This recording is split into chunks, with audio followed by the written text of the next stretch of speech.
ఇవాళ పల్నాడు జిల్లా వినుగొండలో మెగా కిసాన్ మేళా నిర్వహించనున్నట్లు ఎమ్మెల్యే జీవి ఆంజనేయులు తెలిపారు. ఈ కార్యక్రమాన్ని వ్యవసాయ మార్కెట్ యార్డ్లో ఏర్పాటు చేయనున్నారు.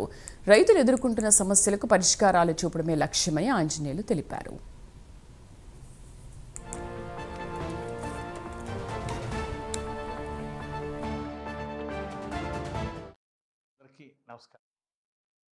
ఆర్థిక ప్రగతి ఎన్డీఏ ప్రభుత్వ లక్ష్యం. ప్రతి రైతు లక్షల ఆదాయాన్ని సంపాదించాలని నా ఆలోచన. ఆచార్య ఎన్జీ రంగా యూనివర్సిటీ నుండి సీనియర్ సైంటిస్టుల్ని పండ్ల తోటలో మెలకువల గురించి, వివిధ రకాల పంటల గురించి, సస్యరక్షణ గురించి వివిధ రకాలైనటువంటి సలహాలు, సూచనలు సైంటిస్టులు వచ్చి చెప్తారు. 150 స్టాల్స్ 19వ తారీఖున మనం వినుకొండలో ఏర్పాటు చేస్తున్నారు. రైతులకు ఎంతో ఉపయోగపడేటువంటి ఈ ఎగ్జిబిషన్ సీడ్స్ కంపెనీ వాళ్ళు, ఫెర్టిలైజర్స్ కంపెనీ వాళ్ళు, డ్రిప్ ఇరిగేషన్ కంపెనీ వాళ్ళు, ట్రాక్టర్ కంపెనీలు, మెషినరీ, ఎక్విప్మెంట్, రైతులకు ఒక విజ్ఞానము, ఎక్కువ దిగుబడులు సాధించి మంచి లాభాలు సాధించడానికి ఈ మెగా కిసాన్ మేళా ఎంతో ఉపయోగపడుతుంది రైతులకి. అందుకోసం రండి, వేలాది మంది రైతులు తరలొచ్చి 19వ తారీఖు జరిగే మెగా కిసాన్ మేళాను విజయవంతం చేయాలని రైతు సోదరులందరికీ విజ్ఞప్తి చేస్తున్నా. 9 గంటలకే ట్రాక్టర్ ర్యాలీ ప్రారంభమవుతుంది. రైతు సోదరులందరూ కూడా ట్రాక్టర్లు వేసుకొని ర్యాలీగా అందరూ కలిసి వెళ్ళడం జరుగుతుంది. 10 గంటలకల్లా అచ్చెన్నాయుడు గారు ఈ స్టాల్స్ అన్ని కూడా ప్రారంభిస్తారు. వేలాది మంది రైతులు ఈ కార్యక్రమంలో